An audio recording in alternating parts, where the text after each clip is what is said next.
triple question, toujours demeurée sans réponse. Qui je suis? D'où je viens? Et où je vais? L'humoriste répond sans emphase: je suis moi, je viens de chez moi et je rentre chez moi. Le poète, qui est plus en phase avec les chemins qui ne mènent nulle part, nous gratifie d'une petite phrase: je est un autre. Pas besoin de consulter un apôtre pour constater que le thème de l'identité pose un véritable problème. Il jette un trouble dans les esprits. En vérité, on ne sait pas trop qui est qui. Et il faut être débile pour attacher ça à l'état civil. Ce que je suis, ce que tu es, ne figure sur aucun papier. C'est un secret réel. Et non un secret de polichinelle. Bien ou mal gardé, il n'en demeure pas moins révélateur de ce que j'ai au fond de mon être, souvent sans aucun lien avec mon paraître. Quand je dis je, que je le veuille ou non, je joue un jeu. Parce que mon moi m'échappe, et tout autant qu'il vous échappe. Le psychiatre l'a fort bien compris.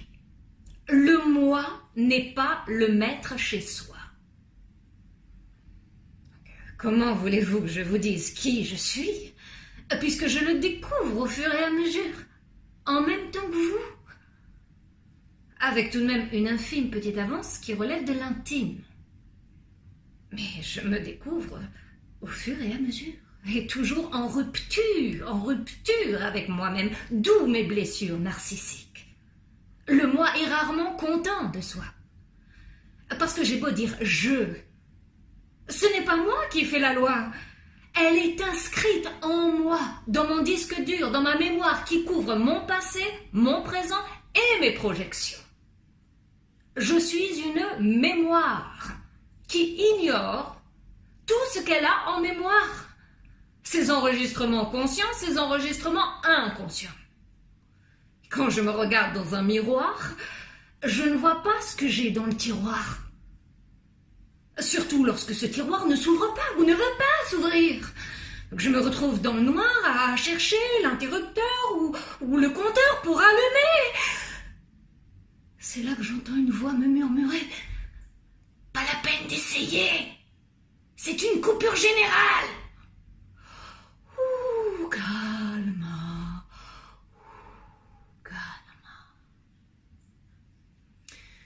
Mais comme je vis, où j'existe à l'ancienne, je dispose d'un petit transistor dont les piles sont encore chargées.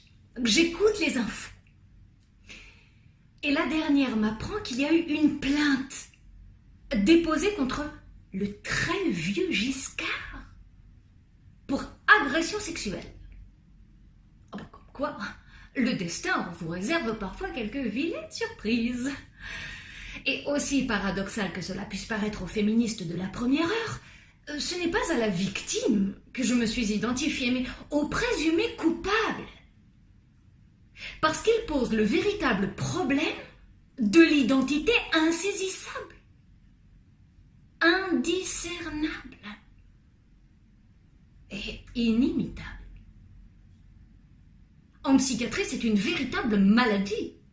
On l'appelle le trouble dissociatif de l'identité, qui est caractérisé par la présence en nous de plusieurs identités distinctes qui prennent tour à tour le contrôle sur notre tour de contrôle. En clair, il y a d'autres moi en moi qui cherchent et trouvent la lumière. Parce que je vous le répète, nul n'est maître chez soi. Il vaut mieux ne pas jeter la pierre parce que c'est sur soi qu'elle retombera. Pour Giscard, ce fut une caresse.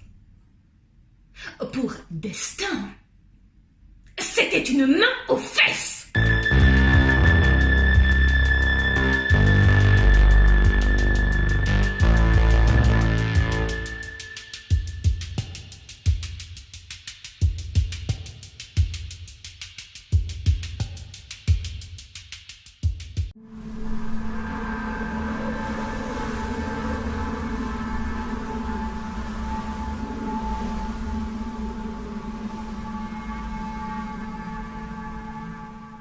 qu'est-ce qui peut provoquer le passage d'une moindre à une plus grande conscience? C'est ce qu'on appelle couramment une prise de conscience. Une crise de foi, par exemple. Le foie, pas la foi. Celui qui boit trop de vodka. Prend conscience de quoi? Qu'il faut boire avec modération pour éviter ce genre de déboire. Que tout excès est pratiquement mauvais. Boire moins, c'est bien. Cesser de boire, c'est encore mieux. C'est ton foie qui te recommande de te retenir et tu serais encore plus inspiré de t'abstenir. La brûlure devient insupportable au fur et à mesure, jusqu'à la prise de conscience de ta démesure. L'abîme pour tous les alcooliques anonymes qui boivent et reboivent pour oublier qu'ils ne peuvent pas oublier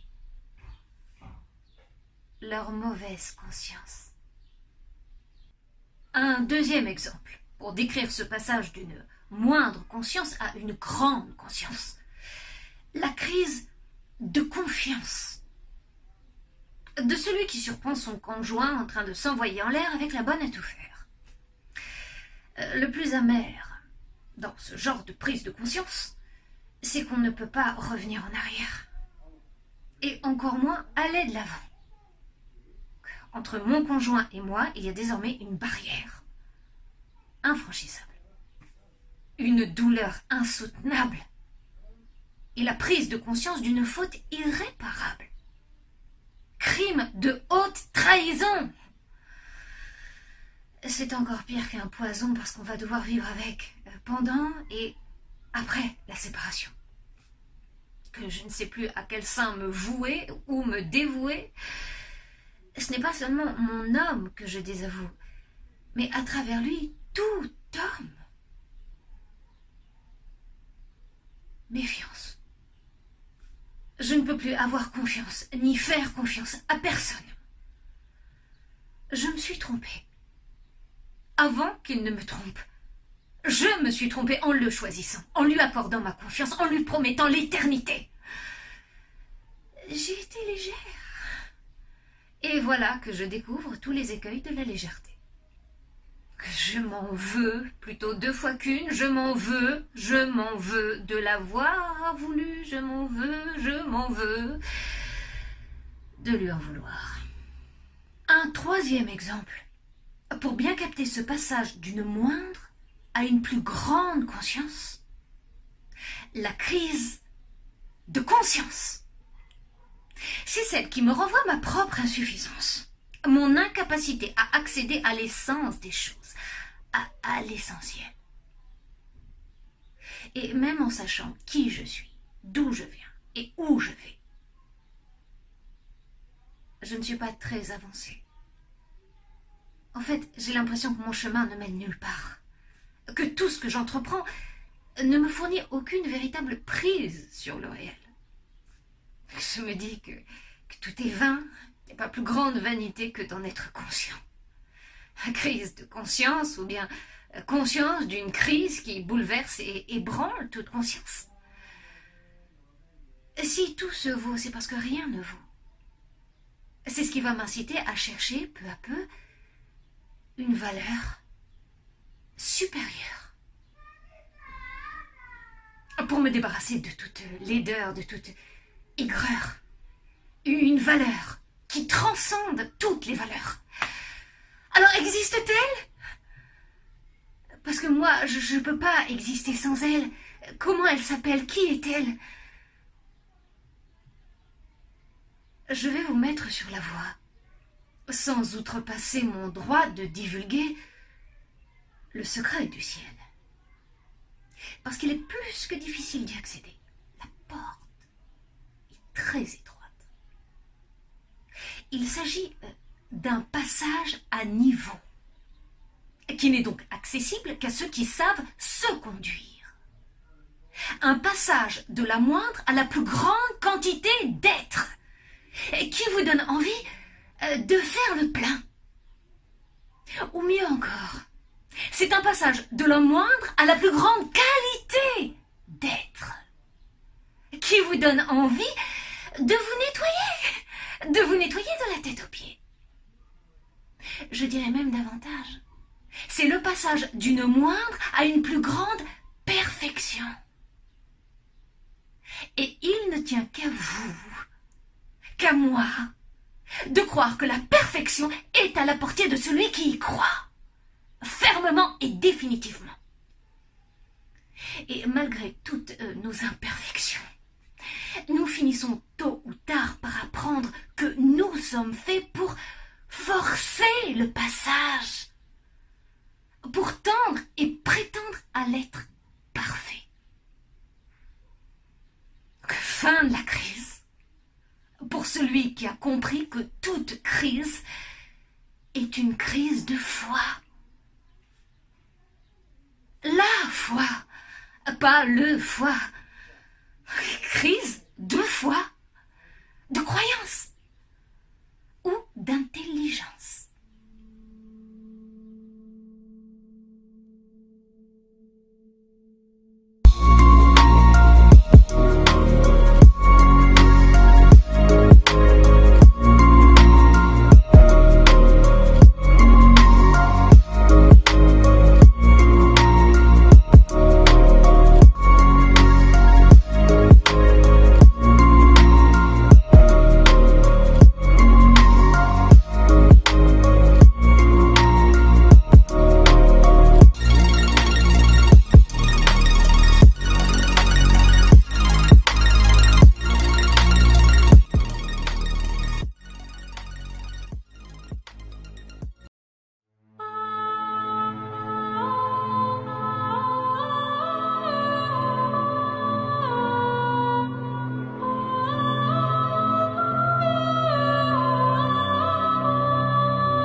Toujours demeurer sans réponse. Qui je suis? D'où je viens? Et où je vais? L'humoriste répond sans emphase: je suis moi, je viens de chez moi et je rentre chez moi.